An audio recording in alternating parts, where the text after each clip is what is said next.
I'm Jenny Taft here with Skip Bayless, Shannon Sharp. Hi, guys. How we doing? Hi, Jenny. How are you? How you doing? Good. Yeah. Oh, what? Oh, it's springtime and you all Well, like one of us is dressed for spring. Well, two of us. Oh, I'm sorry, two of us. Come on. Easter Sunday, Jenny. Sunday best over Look at here. you.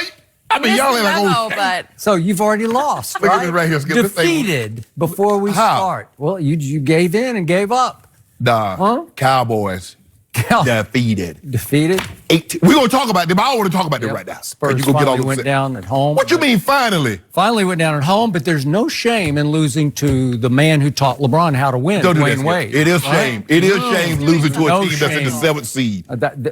Eight. They're 8 seed, but they've won 8 out of 10. So I'm good. I thought you guys won Good 9 place. straight, though. We had won 11 straight. Oh, my bad. My bad. okay, Next. we have a lot to get to today on the show like this. Are the Browns really a Super Bowl contender? Super Bowl. And then did the Sixers put the rest of the East on notice? But we are going to start with, more drama with the Steelers. Le'Veon Bell is the latest former Steeler to call out Ben Roethlisberger. Bell signed a 4-year deal with the Jets last week, and he told Sports Illustrated that Ben wasn't the only factor in him wanting to leave the Steelers, but, quote, it was a factor. He went on to say this: Ben wants to win, but Ben wants to win his way, and that's tough to play with. Ben won a Super Bowl, but he won when he was younger. Now he's at this stage where he tries to control everything, and the team let him get there. But Big Ben's teammate, Pouncey, defended his quarterback on Instagram, saying, I've been with Ben going on 10 years. I swear on my kids, he is a true leader. Sucks to see players who leave and are mad at the organization now and try to point fingers like they are perfect. But this is the world we live in now. So, Shannon, whose side are you on here? I really try not to choose sides, but I think in this situation, You? Yeah, I really try to stay. I try to stay Switzerland and Neutral? Really? right down the middle. I had Always. not, That's what I try to do. I Yeah. never noticed that, but go ahead. I'm gonna say Le'Veon, Skip, but I'm gonna say this about Ben. Ben, quarterbacks wanting to win, and coaches. A lot of people, most want to win their way, but in winning their way, they're respectful of others. As Le'Veon mentioned, and I've said this before, when Ben won those Super Bowls, especially the first one, he was not even asked to be a leader. He was just asked to be like, just hold it in the road. We got somebody to step on the gas, step on the brake. We're going to look for the rip. We don't need you to do anything. Just hold it in the road. That team was veteran laden. Jerome Bettis, Hines Ward, James Ferrier, Joey Porter, Alan Faneca, going to the Hall. All those guys, Ben was nothing, Skip. Remember, he went 9 of 21, 130, and 2 picks in his first Super Bowl. So they didn't ask him to do a whole lot. And see, the mistake that a lot of people make, and a lot of fans, and some of this in our business, Skip, we feel once you won Super Bowl, you can say or do no wrong. And guys have become resentful of Ben, not because he won those Super Bowls, but the preferential treatment that the team is giving him. It's kind of like being a teacher's pet. Not only do you become resentful of the teacher, you become resentful of the student because you see how the teacher is treating that student.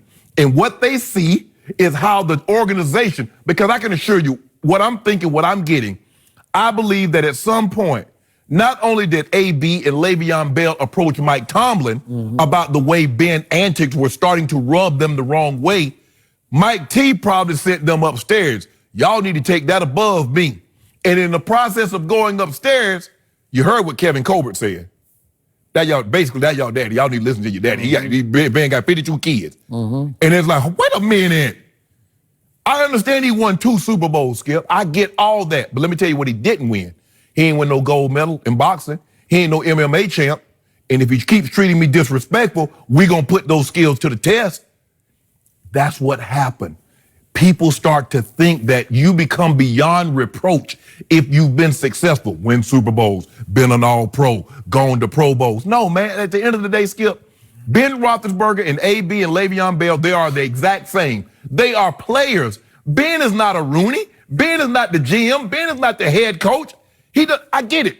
If you want to chastise somebody, but you can't do it constantly. And we've seen AB ran the route too short. James Washington got to make that play, Skip. And Marquise Pouncey. I just want to make sure, Skip, it's Marquise, right? That was. Yeah. This is not the Marquise Pouncey, Skip, when Aaron Hernandez was charged with murder and he had a free Aaron Hernandez hat on. That's not that Marquise Pouncey, right? That's not the Marquise Pouncey that was irate and that was so upset at James Harrison because the Steelers cut him and signed with the Patriots. That's not him. So, because he said something that was very interesting. It's guys that's been released and have problems. So what problem did you have with James Harrison? What problem did you... Are you asking me?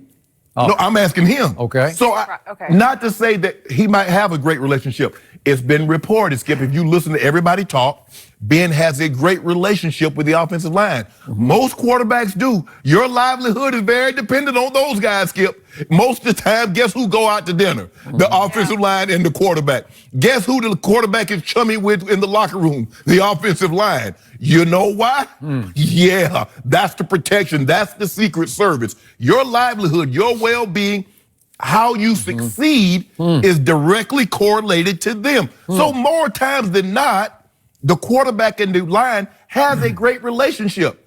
But you can look at, say, Le'Veon, maybe Le'Veon handled the situation where he didn't come in and they were upset about that. And maybe he didn't reset the market at the running back position with the new contract. But to say because he spent 5 years in that locker room and he doesn't have these kind of feelings or he doesn't deserve to would be doing him a grave disservice because you dislike him holding out on your favorite team. I'm siding with Le'Veon, not to say AB and maybe Le'Veon. I don't got no problem with Le'Veon because all he did was like, I want more money. Okay, I played the contract out. You franchised me. You told me that you were going to give me a long-term deal. You didn't do that. You franchised me again. How's Le'Veon at fault? So I'm on Le'Veon's side all the way. Show over yet? I don't know. That yet. was a lot of stuff there, man. You just wrote a book. That was 5 minutes, 34 seconds. 5:34? Yeah. That's like half a motion. That is. Right? I'm sure you're ready. So you tiptoed into your argument this time, but in the past, for the last month or so, you have crushed Big Ben Roethlisberger on this show. And I think you proceeded to crush him in what you just said, because even though you say you don't take sides, and I try not to. You're kind of leaning a little toward Le'Veon, and then you went way overboard for Le'Veon in all the points that you just made. And you know what I think you're on your way to doing? What? I believe you're on your way to talking Big Ben Roethlisberger into winning next year's MVP in the National Football League. I'm going to make him right now my early favorite for MVP just because of all of the above. Over Brady? It has become, yes, sir, over Tom Brady, because it has become open season on a guy. The last time I checked, you went all the way back to discredit his rookie year, but he was Offensive Rookie of the Year in the National Football League. That's something. You got to give him that, right? They were 15-1. Okay, well, I'm just saying, he was Offensive Rookie of the Year, and it's open season on this quarterback who's played in 3 Super Bowls and won 2 of those Super Bowls. Right. And this is a quarterback, open season on him, who's been to 6 Pro Bowls and who last year finished 3rd in the NFL in QBR. Not only that, but and you are actually letting them get away with that. And you want to know the truth? What's that? Both of those guys, Antonio Brown, Le'Veon Bell, they will miss being Pittsburgh Steelers. Sooner than later, they will miss it. They won't admit it publicly, but they'll look back on their days saying, God, that was pretty great there because we had the flying circus offense because we had a quarterback who could just shrug off rushers and get us open. That's including Le'Veon downfield. Where they win them? And boy, they won a lot of games. They won a lot of divisions. So you in the winning games, division, or well, Super Bowls? I don't know, but he's been pretty good, and I'm not sure you can blame him for what happened last year when he put up numbers like that. What about all those interceptions? He did. He led the NFL in interceptions. He also led in passing yards and touchdowns. Okay, well, hold on. Because he's throwing it all over the lot. Okay. He is trying things. He's trying to get the ball to 84 when 84 ain't open. Okay. He's just throwing it up for grabs, hoping that 84 will go make a play for him. You see, Skip, we got to be careful of this because you listed all of his accolades. He went to 3 Super Bowls. He's won 2. He was Offensive Rookie of the Year, the 5,000s.